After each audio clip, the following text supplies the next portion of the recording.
షాద్ నగర్ వైపు ఉన్న మన స్వర్గసీమ వెంచర్లో ప్లాట్లు కొన్న వాళ్ళంతా సంతోషంగా ఉన్నారు. ఒక్కసారి విజిట్ చేయండి. అల్లా యేసు ఓం నమ శివాయ. వీరదాసు రాసుకో. అందరూ ఇక్కడే ఉన్నారు. నాకు తెలుసు మీరు వస్తారని. నమస్తే సార్. సార్ మీరు మీటింగులు పెట్టాల్సిన పనే లేదు. ఏసీపీ గారి సిన్సియారిటీ మొత్తం తెలిసిపోయింది. ఏసీపీ గారు ఇక్కడే ఉండాలని దేవుణ్ణి మొక్కొని వస్తున్నాను. తీసుకోండి సార్. ఏంటయ్యా, ఏ రౌడీ అయినా సిన్సియర్ పోలీస్ ఆఫీసర్ ట్రాన్స్ఫర్ అవ్వాలని కోరుకుంటారు. నువ్వేంటి ఇక్కడే ఉండాలని కోరుకుంటున్నావు? సార్ నేను మొదట్లో అలాగే అనుకున్నా. పోలీసులు మనోళ్ళు అయితే కేసులు తీసేస్తారు, కానీ కక్షలో ఇక్కడ దాకా చాగుతాయి. రాసుంటే బతుకుతాం, లేకపోతే పోతాం. అందుకే ఏసీపీ గారు ఇక్కడే ఉండాలని దేవుణ్ణి మొక్కున్నాను సార్. మణికంఠ అవునా? లోపలికి వెళ్ళండి. నమస్తే అన్న. నిన్ను కూడా పిలిచారా? కూర్చోండి. నమస్తే అన్న. మణి అని ఓల్డ్ రౌడీ షీటర్. ఒకప్పుడు పెద్ద ముదురు, ఇప్పుడు సాధువులా మారిపోయాడు.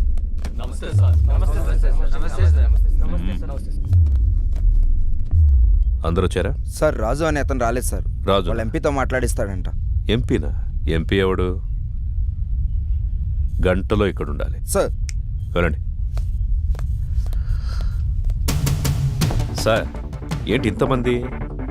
ఏం చేయాలి సార్ వీళ్ళని? ఏం చేద్దాం సార్, మనిషిగా బతకడానికి భగవద్గీత, ఖురాను, బైబిల్ రాశాం. అవేవి చాలటం లేదని వాటికి మత రంగు పోస్తున్నారని చట్టం కూడా రాశాం. అది కూడా చాలటం లేదంటే ఇంకేదో కావాలి వీళ్ళకి. పంపించండి సార్. మణికంఠ అలియాస్ మణి.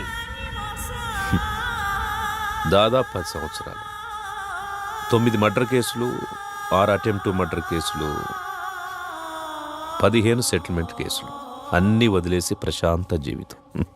ఎలా అనిపిస్తుంది ఇప్పుడు? ఇప్పటిదాకా ఎలా బ్రతకగలిగానా అనిపిస్తుంది సార్. అప్పుడేదో ఆవేశంలో ఏదో సాధిద్దామని కత్తి పట్టుకొని తిరిగాను. వెనక్కి తిరిగి చూసుకుంటే ఒంటిపై ఘాట్లు తప్ప, సమాజంలో పగ తప్ప ఏం మిగలలేదు. మరి సడన్ గా ఇంత మార్పు ఏంటి? 3 సంవత్సరాల క్రితం 10వ తరగతి చదివి నా కూతుర్ని ఎగ్జామ్స్ రాయించడానికి తీసుకెళ్తుంటే అటాక్ చేశాను.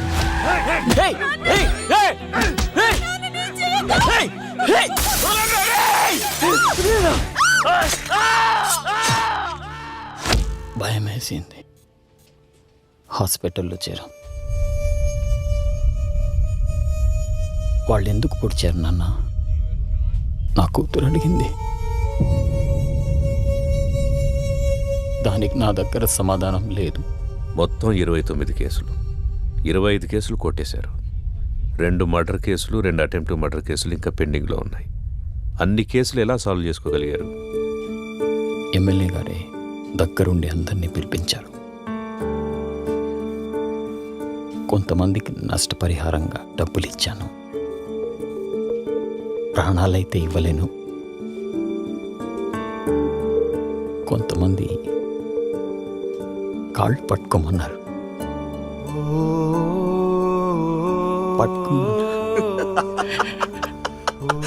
మణిగాడు నా కాళ్ళు పట్టుకున్నాడు. రే మణిగాడు నా కాళ్ళు పట్టుకున్నాడు.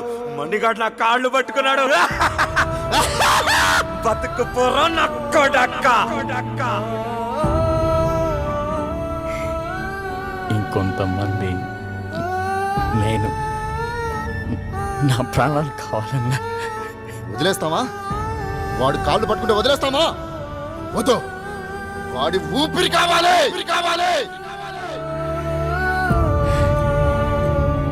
నా ప్రాణాల కోసం వాళ్ళ క్షమభిక్ష కోసం నేను ఎదురు చూస్తున్నాను సార్. జనాల్ని ఇంత భయపెట్టారు కదా, జనం ఎలా నమ్ముతారు ఇప్పుడు మిమ్మల్ని?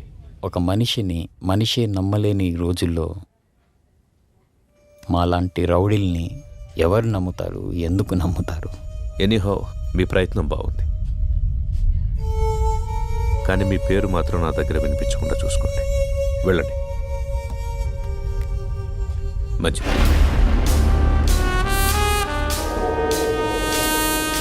వీడు చూపెండ్రా, ఇంత తేడాగా ఉంది.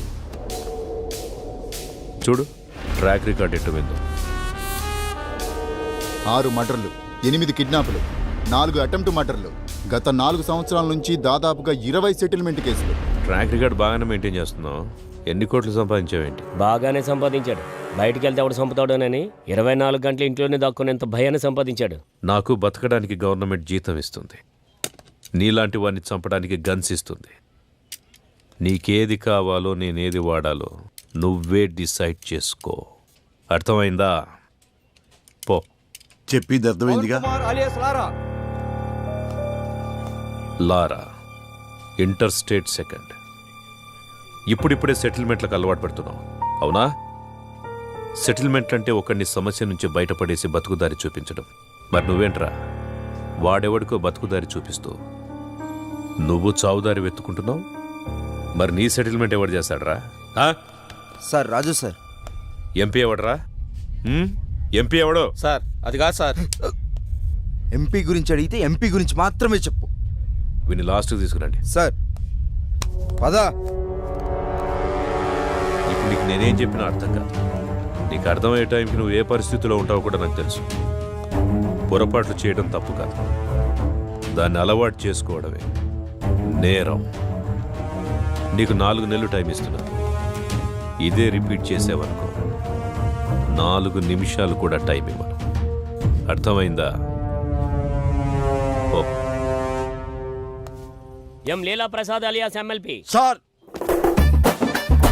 ఏంటి ఎమ్మెల్పీ గారు, మంచి జోరు మీద ఉన్నట్టున్నారు? పెళ్ళిళ్ళు చేస్తున్నారంట, ధర్నాలు చేస్తున్నారంట, సెటిల్మెంట్ చేస్తున్నారంట. ఎమ్మెల్యే అవుతాడేమో. మేరా భారత్ మహాన్. జై ఆంధ్ర, జై తెలంగాణ. ఎమ్మెల్పీ అన్న వస్తాడు కదరా, వెయిట్ చేద్దాం. నాకు తెలిసి ఆయన కూడా గట్టి వార్నింగ్ ఇస్తున్నట్టున్నారు. 1 2 3 గట్టిగా. అన్నా మా ఎమ్మెల్పీ అని ఇంకా రావట్లేదేంటన్నా? అరే వస్తాడ్రా. 33 34 35 36. వ్యాపిస్తావా? అవును sir, thank you sir. Okay. అన్నా మా అన్న ఇంకా రావట్లేదన్నా. అరే బాబు వస్తాడ్రా, లోపల ఏం కొట్టట్లేదు మీ సార్ని. స్టార్ట్. 1 ఒకటా? ఏమండి 37 కదా? మధ్యలో ఆపేస్తే మొదటి నుంచి లెక్కేస్తామని చెప్పామా? అయ్యా మీకు మీ తోలు పెట్టుకోదన్నవయ్యా. ఇక నుంచి మీరేం చెబితే చేస్తానయ్యా. చూడు, ఇక నుంచి మనం ఎప్పుడు కలిసినా ఇలాగే కలుస్తాం. డిసైడ్ చేసుకో. నువ్వు నన్ను కలవడమా, బయటికెళ్ళి లారాని కలవడమా, నువ్వే డిసైడ్ చేసుకో. అన్నా ఏమన్నాడు? తమ్ముడు, నేను చెప్పే వరకు మీరెవ్వరూ నా టచ్లోకి రావద్దు. ఫోన్ చేయొద్దు, మెసేజ్ పంపించొద్దు, వాట్సాప్లోకి రావద్దు, పలకరించడానికి రావద్దు. లవ్ యూ రాజా. ఆ ఏసీపీ యాజ్ ఎ పర్సన్ మంచివాడా చెడ్డవాడా అనేది మనకు అనవసరం. ఇప్పటికి 8 చోట్ల పనిచేశాడు. చేసిన ప్రతి చోట సిన్సియర్ అనే తెలిసింది. అతను ఉన్నంతకాలం కొంచెం జాగ్రత్తగా ఉండడం మంచిది. సిటీకి కొత్తగా వచ్చిన ఏసీపీ రాజేంద్ర రౌడీ సీడర్స్ పై ఉక్కుపాదం మోపారు. రాత్రి 10 గంటలు దాటితే రోడ్లపై ఎవరూ కనబడకూడదని హుకుం జారీ చేశారు. ఏసీపీ విషయంలో రాజకీయ నాయకులు సైతం జాగ్రత్తగా నడుచుకుంటారు. మనం ఏది నమ్ముతామో అదే మన జీవితం. కానీ ఆ నమ్మే సందర్భాన్ని కరెక్ట్గా ఎంచుకోవాలి. లేదంటే ఆలస్యం అమృతం విషమైనట్టుగా ఒక్కొక్కసారి మంచి కూడా చెడుగా కనిపిస్తుంది. సిటీలో రౌడీ షీటర్స్ అందరూ ఏసీపీ సిన్సియారిటీని నమ్మి వెనక్కు తగ్గారు. ఒక్క లారా తప్ప. కాల్ చేయి.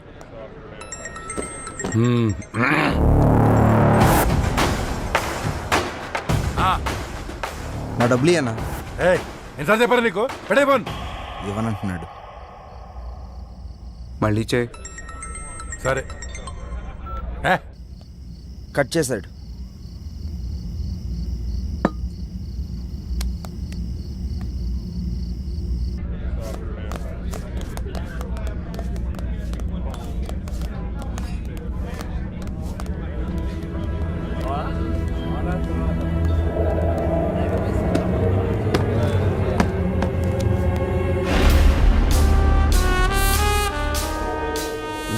మొత్తం 4 లక్షలైనా నా డబ్బులు ఇవ్వు.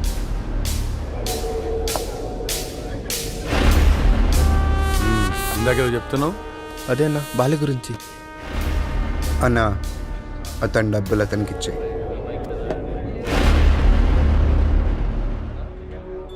నీతో ఏమన్నాడు? అన్నా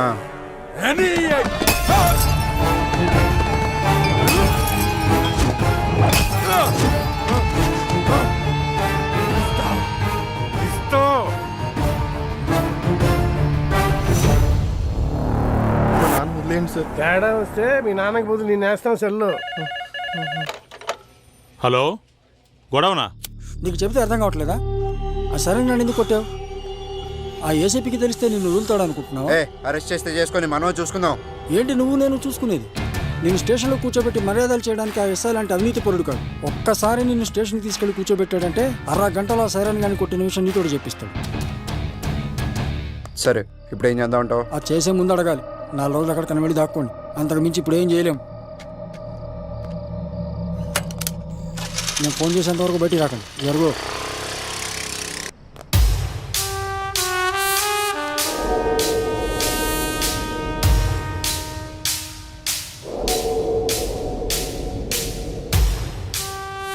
సార్ ఇతను ఎవరికో డబ్బులు ఇవ్వాల్సి ఉంటే అతను లారాని తీసుకుని వచ్చాడు. కొట్టింది ఎవరు?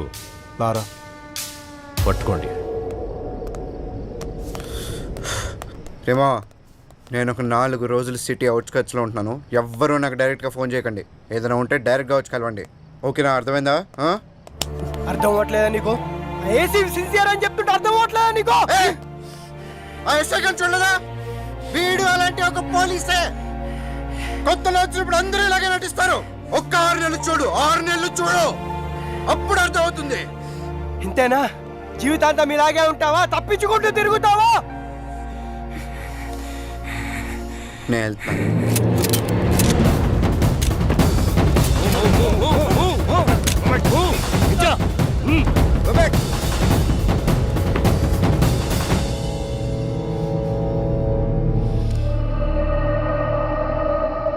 వాళ్ళని వదిలేయండి, నేను వస్తాను.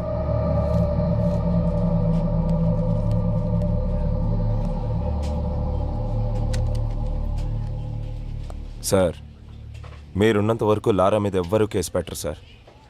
ఎందుకంటే మధ్యలో ఎమ్మెల్యే వీరభద్రం ఉన్నాడు.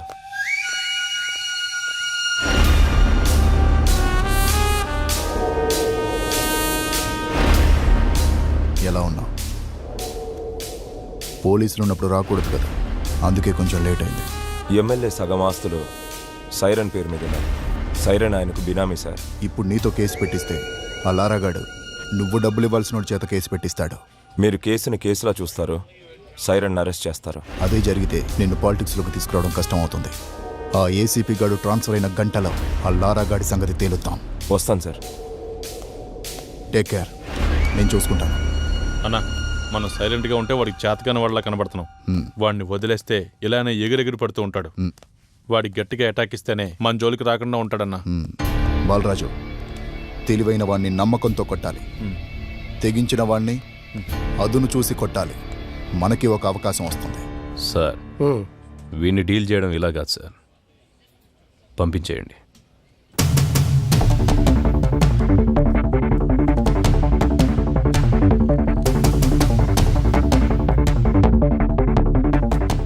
సార్, అందరూ వచ్చేసారు సార్. రేయ్, మీ అందరినీ నేను ఇక్కడికి ఎందుకు పిలిపించాను ఈ పాటికే మీకు అర్థమై ఉంటుంది. అడవిలో ఉన్న జంతువు ఊరి మీద పడితే ఏం చేస్తారా? తీసుకెళ్లి బోన్లు పెడతాం సార్. మరి మీరంతా ఎందుకురా లారాతో తిరుగుతున్నారు? వాడు జంతువులా మారి జనాల్ని భయపెడుతుంటే వాడికి దూరంగా ఉండాల్సింది పోయి మీరు వాడితో ఫ్రెండ్షిప్ చేస్తున్నారా? కూర్చోబెట్టి బీర్లు దాపుతున్నారా బార్లో? మేము లారాతోనే ఉంటాం, లారా కోసం చస్తాం అని మీలో ఎవడైనా ఉంటే రండ్రా ముందుకి.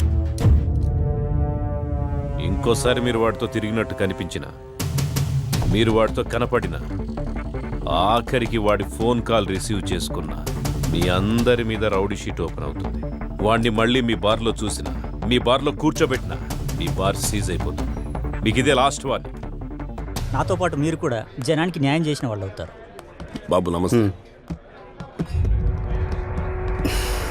మీ పనిలో మీరు ఉండండి. ఎవరన్నా అడిగితే ఈ వెనుక లారా ఉన్నాడని చెప్పండి. అలాగే సార్, థ్యాంక్ యూ. బాబు, మనం ఇక్కడ ఉండేవాళ్ళం. ఆ ఏసీపీ వాళ్ళు ఉంటాడు, రేపు పోతాడు. మొన్న మా అన్నను పిలిచి వార్నింగ్ ఇచ్చాడంట. ఈ బారు నీ అడ్డాగా మార్చుకున్నావంట. దయచేసి ఆయన ఉన్నంతకాలం ఏమి అనుకోవద్దు, ఈ బార్కి రావద్దు.